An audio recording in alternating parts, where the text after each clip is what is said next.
maybe start with the agenda, Alex. What are we going to be doing?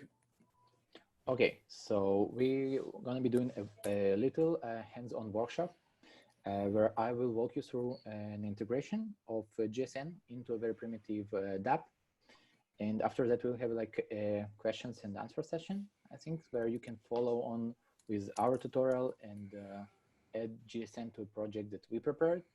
And I assume you can also try to add GSN to your actual project. It could be more complicated than that. Okay, so this is a workshop repository. I sent a link to it in a chat of the Zoom call. So you can check it out on workshop branch, and you will have links to the changes that you will need to make if you want to follow through. And I will try to make it slow, but I have the code written. So I will just copy paste it into the project. So, okay, let's see the project in idea.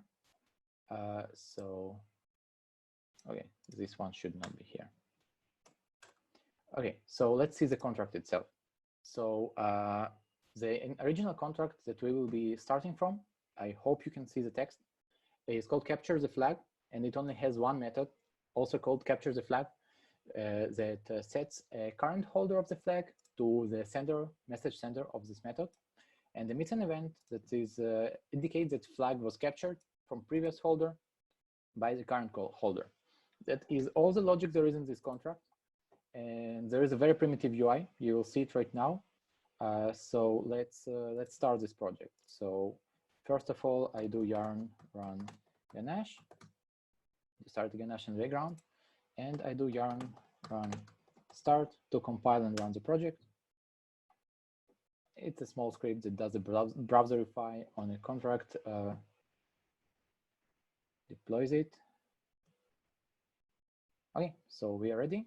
Let's go to port 500. Let's make sure MetaMask does not have any bugs. Okay, so now I can capture the flag. Unfortunately, there is no UI, so you will only see events in the console, but I hope you see the point. Okay, so as you can see, I'm with an account that doesn't have any Ether, so it is not able to call the flag because there is a gas fee it has to pay, and it's not able.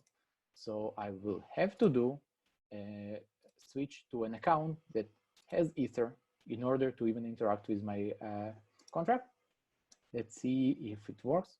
So yeah, now I have a way to confirm the transaction and pay gas for this interaction.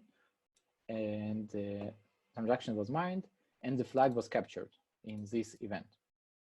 Okay, so far so good, but of course you have to provide gas to this transaction from your account. Now let's see what are the steps that you need to do in order to work this around with GSN. So let me stop everything. And first thing you would have to do is to add GSN to your dependencies by running this command or the similar npm command. I won't do it because it takes a few minutes and I already did it. Let's go and see the changes that you will have to do to your contract to start supporting GSN. Okay, so first off, you add a dependency on based relay recipient contract and you inherit from it. And the second step is you replace all occurrences of message.sender with a method that is called message sender with underscore in the beginning. It is defined in base relay recipient, and it introduces the support for GSN logic to your contract. Now, at this point, your contract is still absolutely equivalent to what you had before because it doesn't know the address and doesn't know how to tell apart the transactions that come from GSN and transactions that come directly from the users. So we need to add another variable. You can do it in a constructor. I will do it like as this method. So this trusted forwarder variable is defined in base relay recipient. What it is a very simple one-liner smart contract that only does one thing. It verifies user signature for you. So you can be sure that message sender will give you a correct answer without a need to perform a security audit on the entire GSN, which is quite a complex system, and you don't need to worry about the security. Okay, now somebody has to call this method.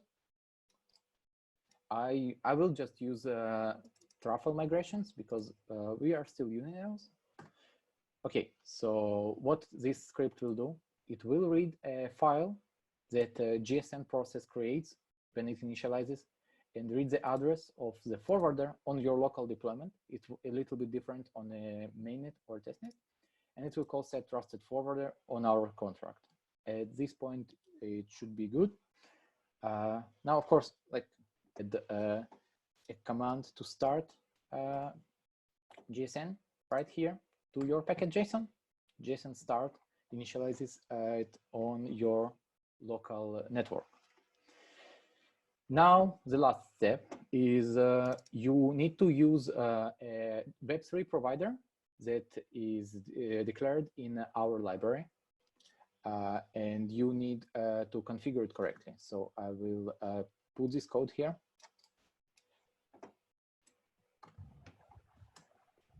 We import the relay provider from GSN, and we read addresses of GSN deployment on our local ganache. And I will need to address a small issue here. There is a bug in MetaMask, so this code will look a little bit tricky because we need to work around some things. Okay, so the bug in MetaMask right now is the normally compared chain ID variable to network ID variable. We reported it, we are working with them to fix it. But at this point, the workaround is to sign a transaction with network ID instead of chain ID. Like, it is a little bit confusing, but these numbers are same on major networks. They're not same in Ganache if you're using Ganache. Normally, you would need to do it like this. You would need to set a chain ID. Okay, so I guess this is it, right? Okay, so let's see if the integration went right. So I will start Ganache again. I will now start GSN.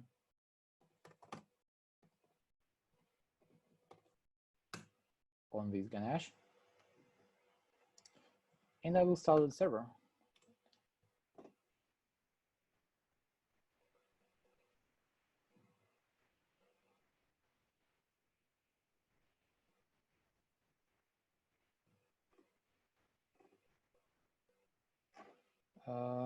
All right, let's see if it worked. Cache, and let's refresh MetaMask a little bit.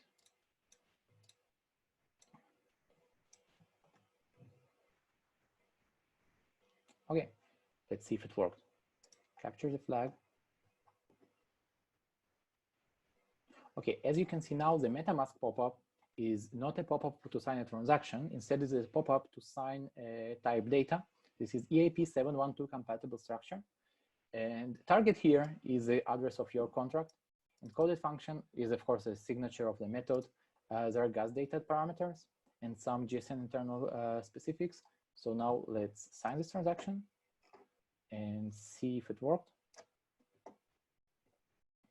Yeah, it worked. So the flag was captured and you didn't pay gas for it. Let's make sure. Let's switch to account that doesn't have any gas and capture the flag. We sign.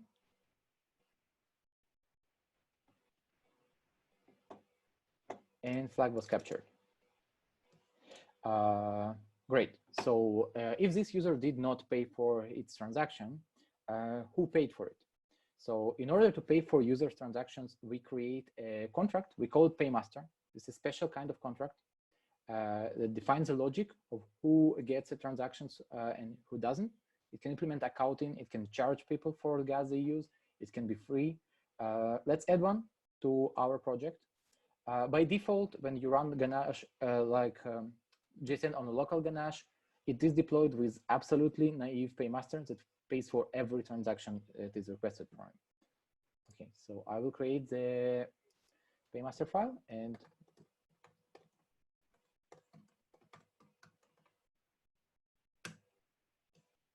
okay, as you probably guessed by now, it will be a very primitive whitelist paymaster. Okay, so I will copy the code in, and I will work on it line by line. Okay, so first it is a contract that has to implement base paymaster that is defined in GSN library, and it has 3 methods in its interface: accept relate call, pre-relate call, and post-relate call. So these methods are called before and after the transaction, but they are non-view functions, and they can implement changes and whatever accounting logic you have. They can charge users and tokens, etc. Accept relate call is a view function, and it has a purpose of checking if your paymaster even agrees to pay for this transaction. So if this method reverts, it indicates that your paymaster refused to pay for the transaction. So we only have one requirement here. We check a mapping that is a whitelist to include the sender address, and if it's not, it emits an event. It returns a revert with not whitelisted error message. And of course, we need to manage this whitelist. So we have a method to add somebody to whitelist, and it's protected by only owner because this contract is ownable by default. And now let's use it. Like, we will need to deploy it, and we will also need to fund it with Ether so it can function. So let's go over here and let's add some code that will fund it. It will be some boilerplate, but nothing special is going on here. You can see this code. So, and yeah, of course, I will need it. Not this. Yeah. Did I get it right? I didn't. Yeah.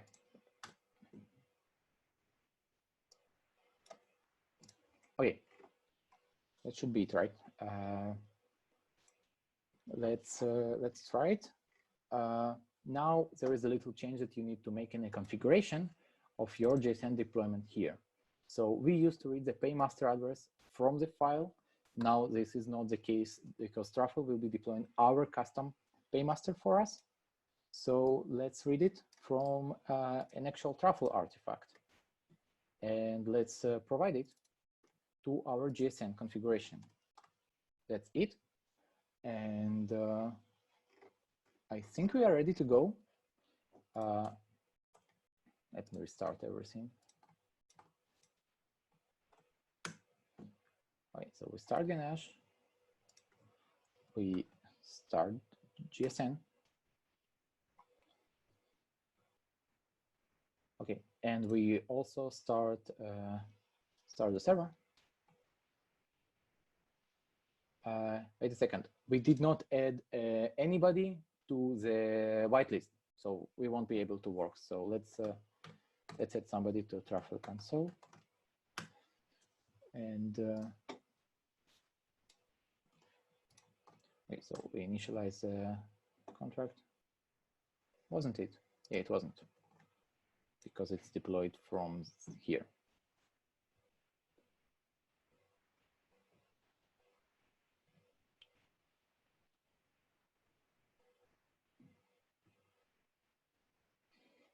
Now it was deployed.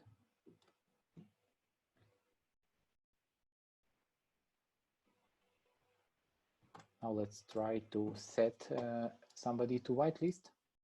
Okay, I will add my own account here.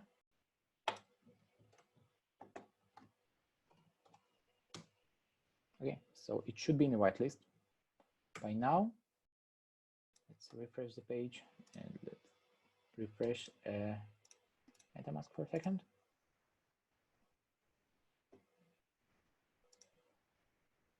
Shouldn't have points here. Okay, so let's capture the flag now.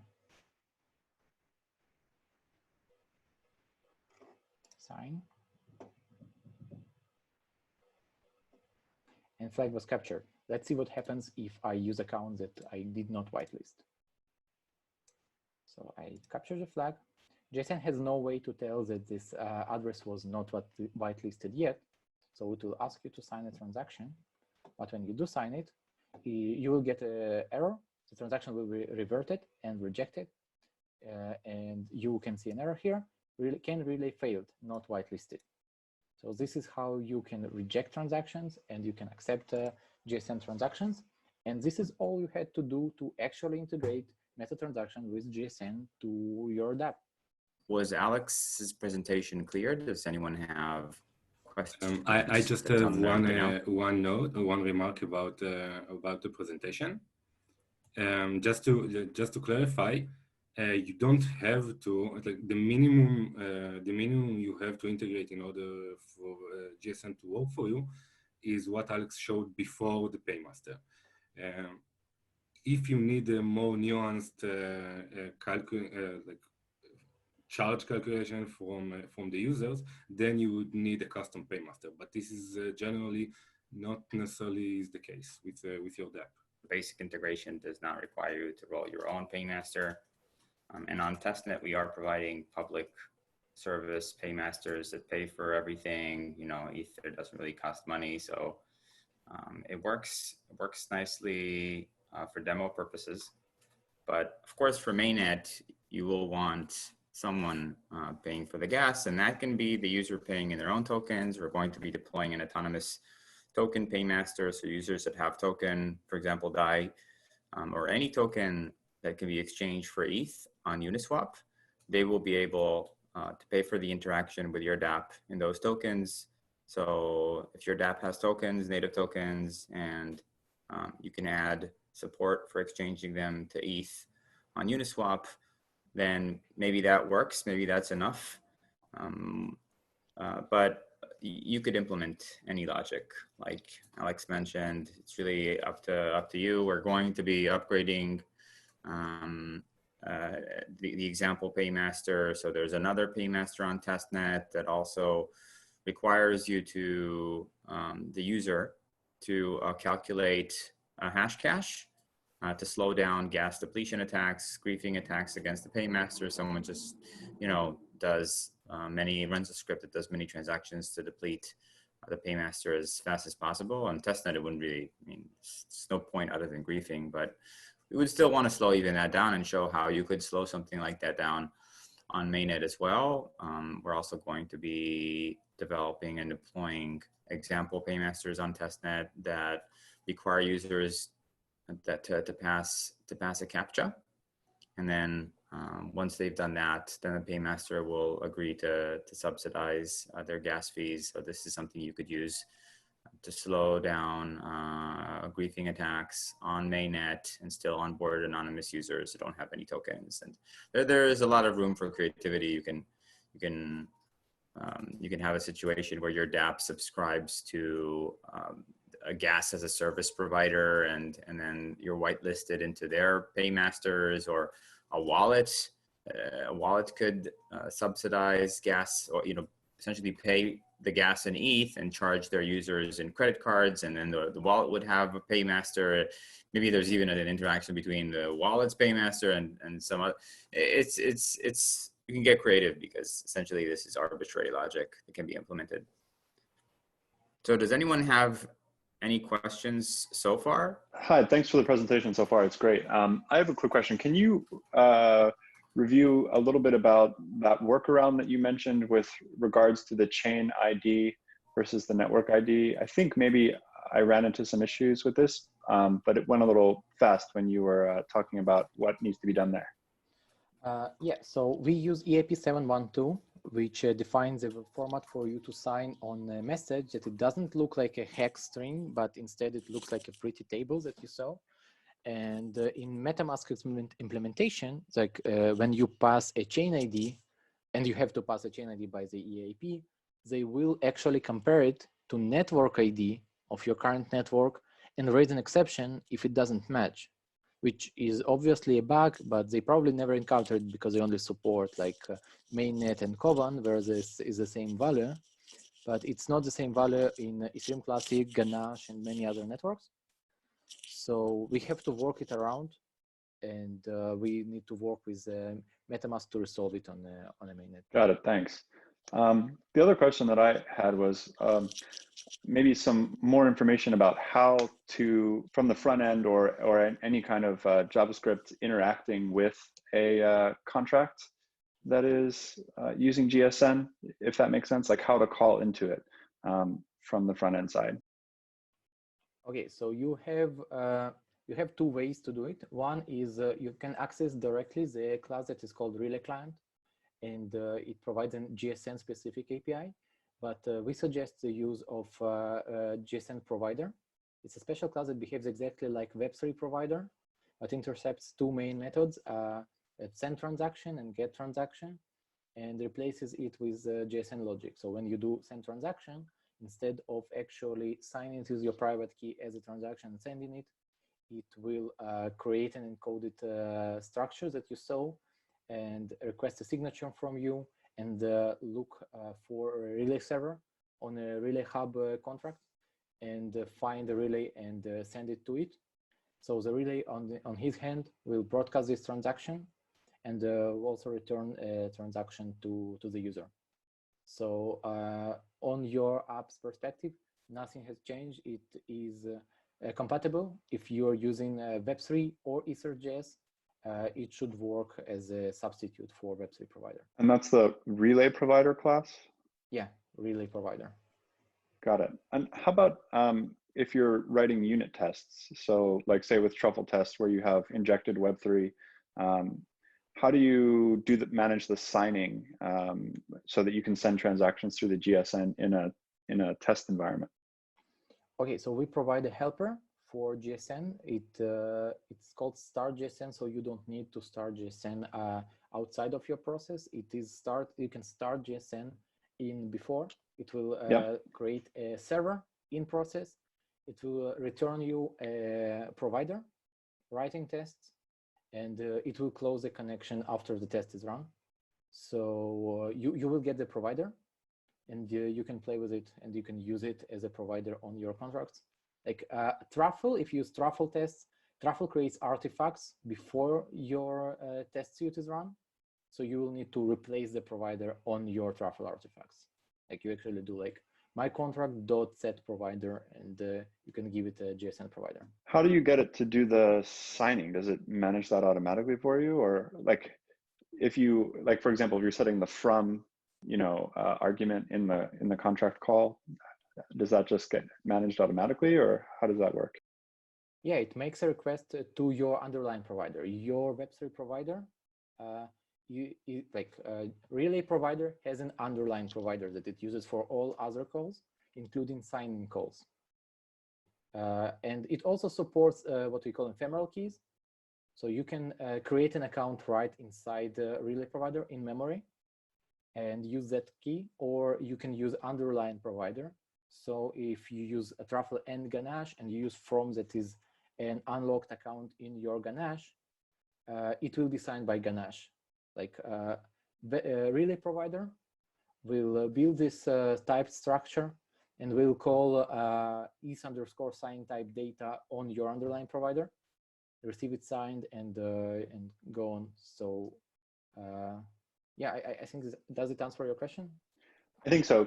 If you don't mind, let me just repeat back what I think I understood, and you tell me if I'm right or not. So basically, I would grab the injected Web3 from the Truffle test suite, and I would instantiate a relay provider using the start GSN call. I would take that relay provider and I would call Web3 set provider on the injected Web3. And then after that, in my tests, I could just use it like normal and it should work. Almost. It is vice versa. Start GSN takes an injected provider as a constructor parameter, like as a parameter. Got it. So yeah, so our provider wraps around injected provider. So I don't have to call Web3 set provider. No, you don't have to call Web3 set provider. You might need to call on your artifact set provider if you get artifacts from Truffle. One thing I'm a little confused by is the use of ethers JS in here with the provider, and it looks like, yeah, I'm just, can you clarify that a little bit for me? The demos suggest how to work with ethers because the provider we have GSN provider is a standard Web3 provider. You can use it directly, Web3.set provider, and it will work. We do need to provide a sample how to initialize an artifact, a truffle contract artifact in a test. So we'll add the sample for that too. Great. There is right now in the helpful. GSN project itself, but I don't know in which test. So we'll put in a sample test, just like with the ethers, the one that with truffle. Great, thank you. I have a question. Do you guys have an example anywhere of the integration with Uniswap to let users pay for gas via tokens? Yeah, sure. We have it right on a master branch of our repository. Let me send you a link straight to the paymaster. Awesome. Is that something that's just implemented manually in those pre and post relay called hooks, or is there more to it? No, this is basically it. Dror, maybe you want to answer it. I think you want to. That's something that you won't have to deploy at all, because it's an autonomous it's an autonomous paymaster that just pays for transactions and collects fees at the end of the transaction and convert them through Uniswap. There only needs to be one on chain. So once we deploy it, everybody can just use it. I see. That makes sense. And that's on all the test nets? No, we didn't deploy it yet on testnet. Right now, Okay. it is only in the test. Sorry, what was that last thing? Right now, it's only Only in the test inside the GSN. We'll deploy it. We need to deploy one for every token. And you do need to approve your paymaster so it will be able to use your tokens. So you do need a token that you can approve even without gas. Like got it. something with Okay. Grit. So there's one token paymaster per token. Yes. Okay. And then but like, where do you specify which token paymaster should be used? Or in other words, which token should be used for payment? Each request, when you create a request, you specify, with a request, you specify the paymaster you want to pay for this transaction. In terms of configuration, the easiest way is to configure the paymaster in your reload provider. We don't expect clients to juggle paymaster all over the place. When they start to work, they will define the paymaster using the one they want. Got it. I see. Okay. Thank you. Actually, along those lines, how do you guys recommend, if we're going to integrate with Uniswap to swap tokens, how do you guys recommend writing tests for that? Do we need to deploy Uniswap ourselves? I was trying to mess around with the forking feature of Ganache CLI earlier, but it doesn't seem like that is an option.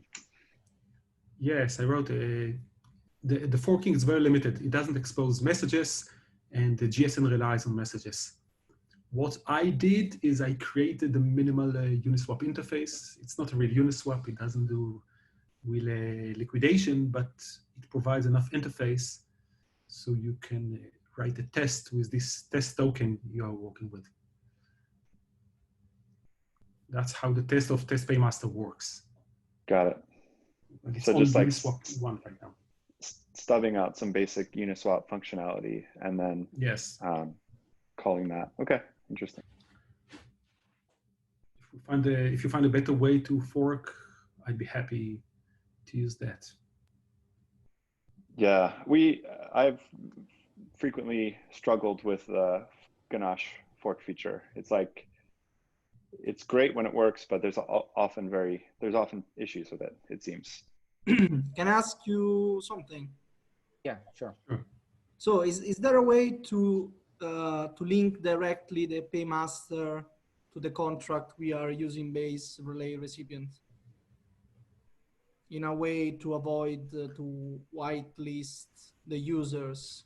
Yes, you can hard code the recipient address inside the paymaster. Say this paymaster accept only this specific destination and refuse anything else.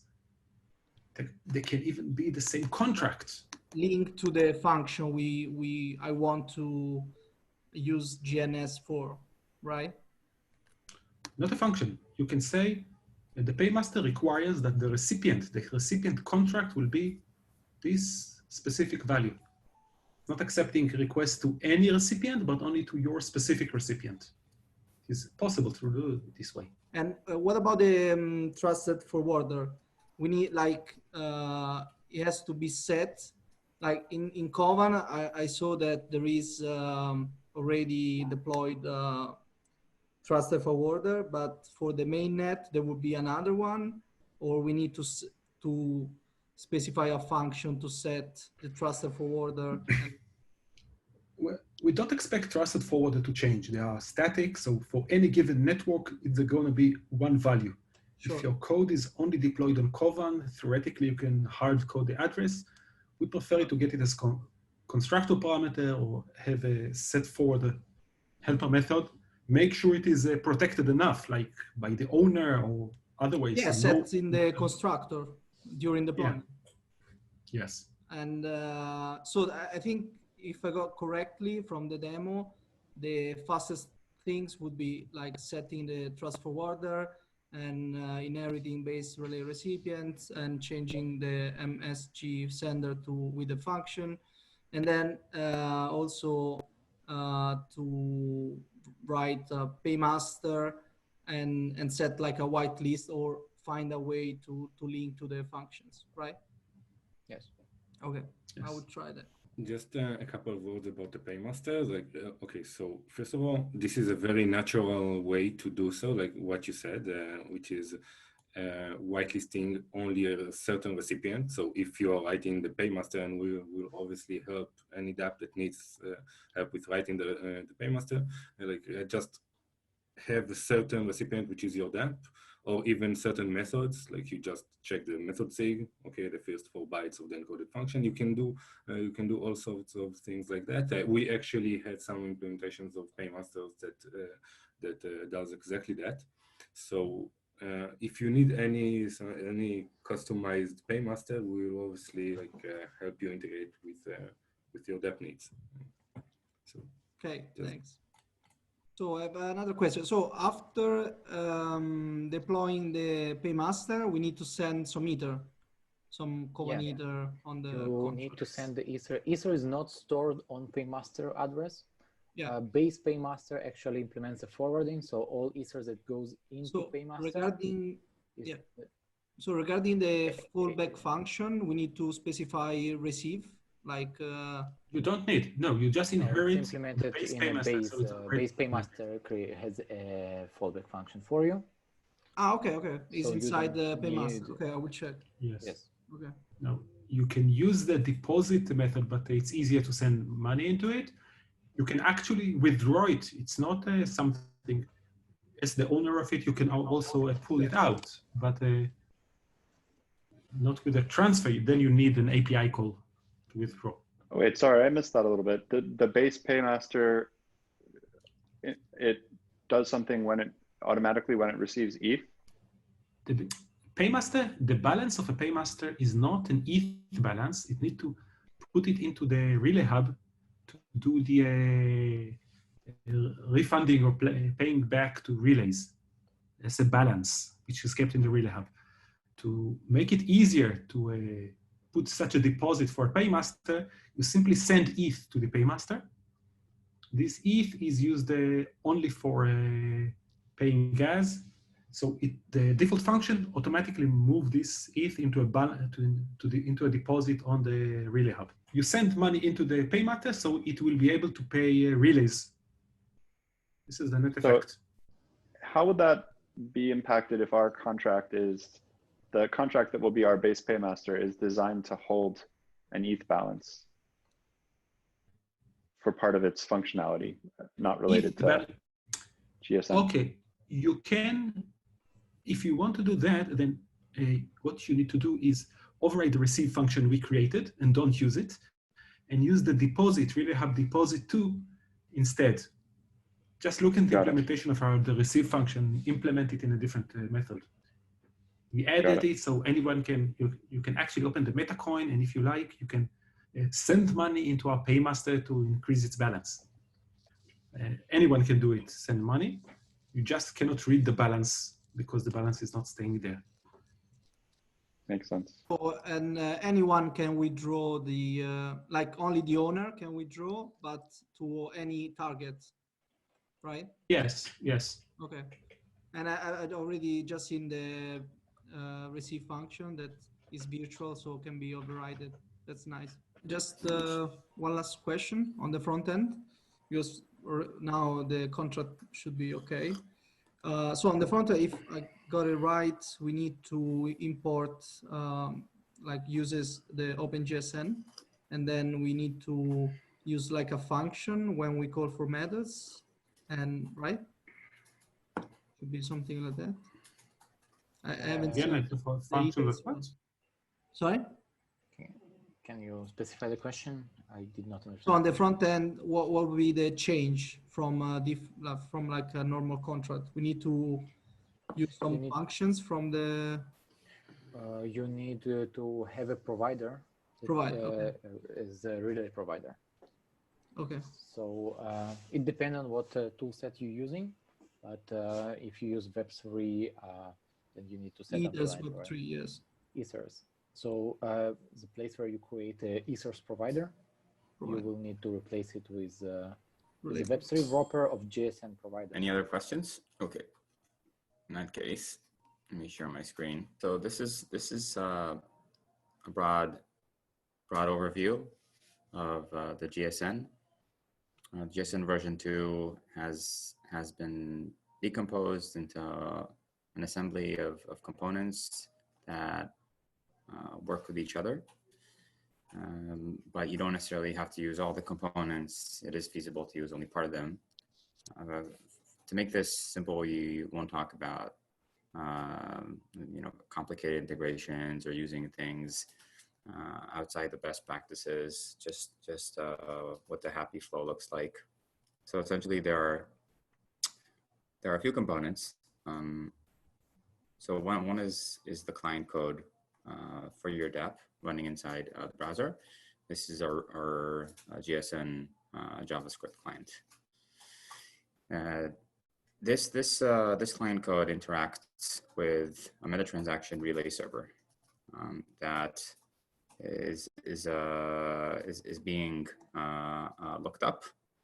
So the best practice on mainnet will be for dapps to set up their own relay servers, just like they do DevOps for their dapps front end.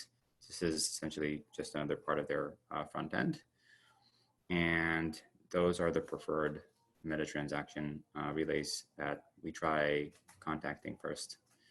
If there is any problem, if your relays are under attack, there's a DevOps issue, then instead of routing your users through your preferred relay servers, the system falls back into sort of this decentralized relay registry mechanism that is a little bit more complicated, but you don't really have to understand how that works up front. If you just do DevOps on your own relay servers, that's enough. But the goal is for everyone that's using the GSN to work together to create this one for all and all for one type effect. So if someone is trying to take down your dapps front end, and if you were just using a centralized meta transaction system, then if they're successful, your dapps front end is now down. With the GSN, in order to take down the front end of a specific dapp, you would have to take down the entire system. That is the result that we're going for. And we're trying to make it as easy to understand from the point of view of the dapp developer as possible. So with the previous version of the GSN, it was really hard to understand what was going on because it was a monolithic system.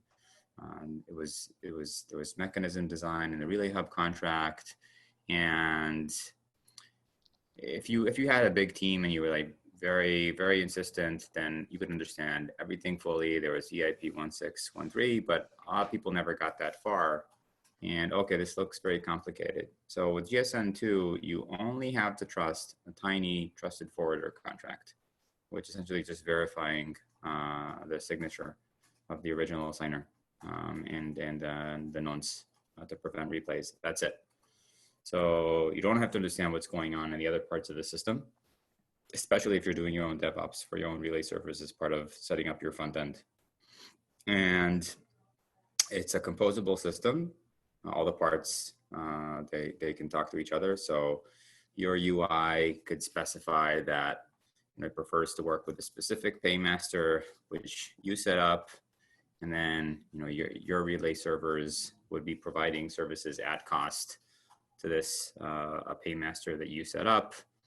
But then, again, if something happens, we are trying to create a decentralized system that is very robust. Something happens, then your users could still get serviced by the relay servers of other dapps or professional service providers, and maybe for a higher fee. This would be like a dynamic market.